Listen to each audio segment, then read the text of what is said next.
I'm Mike Robertson, a recently transitioned Marine Corps veteran. Thank you for joining us today.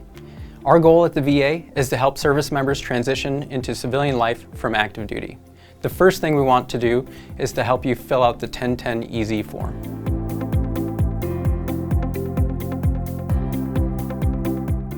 The 1010 EZ form ensures your details are reviewed to maximize the health benefits that you and your family may be eligible for. Before we start, it'd be good if you had the following documents available. It'll make filling out the form a lot easier. You'll need your W-2 or your 1040 tax form from last year, your social security numbers for yourself, your spouse, and any other dependents you may have. Don't worry if you don't know your base salary from last year. The online form provides a link that you can use to look that information up. If you have any other health insurance, grab that card so you have that information too. You can pause this video, get documents, and then we can jump into filling out the 1010 EZ form online together. Let's start by going to the online application. You'll want to open a browser, whatever you typically use to view websites. Type in the link on the screen. You can sign in with ID.me account, your CAT card, or your VA.gov account that you've already set up. Or you can look below the blue button and click on the link that says Start your application without signing in. Step 1 of the form asks you to provide basic information about yourself. All of these fields are required, and you'll have a chance to confirm what you entered before moving on. Let's assume that you have not completed anything yet. Clicking on the Continue button will guide you through filling out the form. Over the next few pages, you'll have the option to enter information like your place of birth, your mother's maiden name, and your current mailing address. For some of you, you may be transitioning without knowing your next permanent address. Just keep in mind that one of the many ways to be eligible for VA healthcare is based on being below a certain income limit. Income limits are based on the address that you enter in your 1010 EZ form. For example, if you're living in Killeen, Texas and are assigned to Fort Cavazos, Texas, that income limit may be lower compared to where you are moving to, like Dallas, Texas, and that may impact your eligibility for care. Here's a link with current income limits. You can type this link into your web browser or click the link directly on your 1010 EZ form. Entering in your email address and phone number make it easier for the VA to maintain contact with you and get a hold of you to schedule appointments.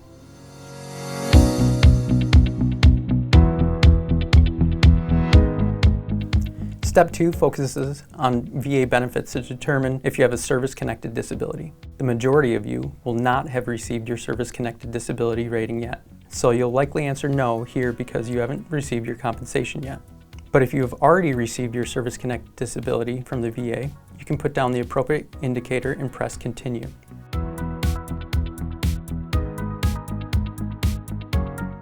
Step 3 is going to look at your time in the military service.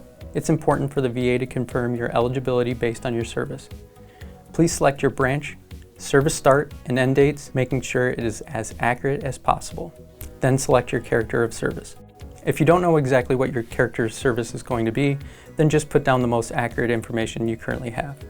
Another section you're going to see in Step 3 is about toxic exposures. If you have a known toxic exposure, or if you're not sure, this form will walk you through the different operations or locations where there are known exposures. Since most of you are recently transitioned service members, the probability is low that some of these situations may apply to you.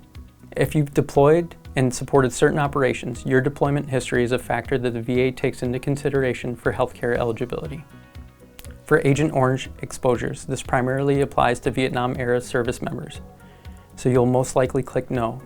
If you have deployed, you may have been exposed to air pollutants like burn pits. If that's true for you, you'd select that as applicable. Take your time and read through the list to see if you've been exposed to any toxins or hazards from air pollutants. Remember, if you have had a toxic exposure, the VA is going to need your dates of exposure. For your discharge paperwork, you may or may not have that yet. The document that most of you would upload would be your DD-214. If you have access to your discharge paperwork, you can upload your documents directly into the online form by clicking Upload a Document link. If you are still in the military, you'll most likely not have that document yet.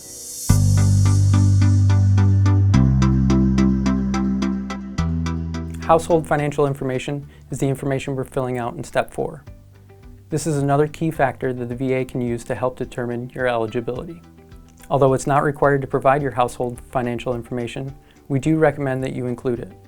It'll also be important to have your W-2 and 1040 from last year's tax year available in this section so you can easily look up salary and financial household information. We have found many service members that didn't think they were eligible for VA care actually were, based on the income limits. For example, many E5s and E6s with no dependents have been eligible for health care based on the military salary associated with the zip code entered for the current address. Again, we encourage you to select yes and include your household financial information.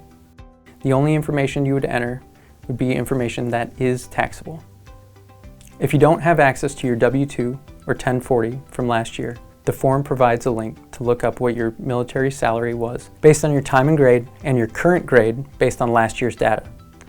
If you are married and have children and or other dependents, you'll need to provide their information, including their social security numbers, so make sure you have that on hand.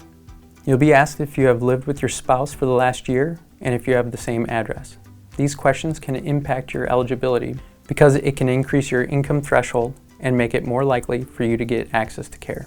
Once we get to the section about annual income from last year, your gross income from work can be found on your 1040 from last year or from the link shared from the online form. If you have any other sources of income you would have reported on your 1040, that information would also be reported. You'll answer similar questions regarding your spouse's annual income because your combined annual incomes do impact your eligibility status. A link has been provided to help see ahead of time how your joint income and dependents may impact your eligibility for VA care. When determining your eligibility, the VA also takes into consideration your non-reimbursable medical expenses. This includes medical expenses for yourself, your spouse, or your family.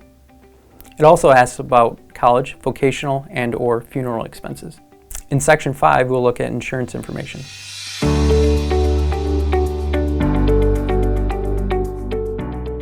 The majority of you will not be eligible for Medicaid, especially if you're still active duty.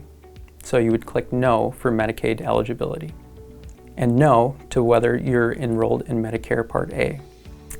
If you receive health insurance or coverage from a spouse or significant other, select yes and enter that information. If not, select no and continue. When asked to select your preferred VA, you're selecting the VA healthcare facility that would be closest to where you would be living after the military discharge. If you don't know where to find your location, you can also click Find Locations and find a facility near you.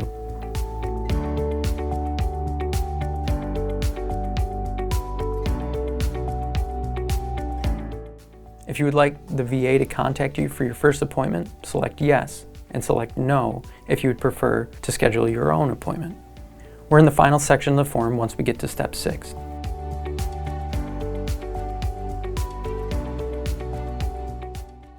At this point, you've entered all the details and you can review the information and make sure it's accurate. If everything looks good, you can submit the form. Allow the VA 5 to 7 business days to process the information before making a determination on your eligibility. You can also go to your va.gov account to check your status and eligibility for healthcare. If you have any questions about completing the 1010 Easy form, please feel free to call the VA Health Eligibility Center at 877-222-8387. They're open Monday through Friday, 8 a.m. to 8 p.m.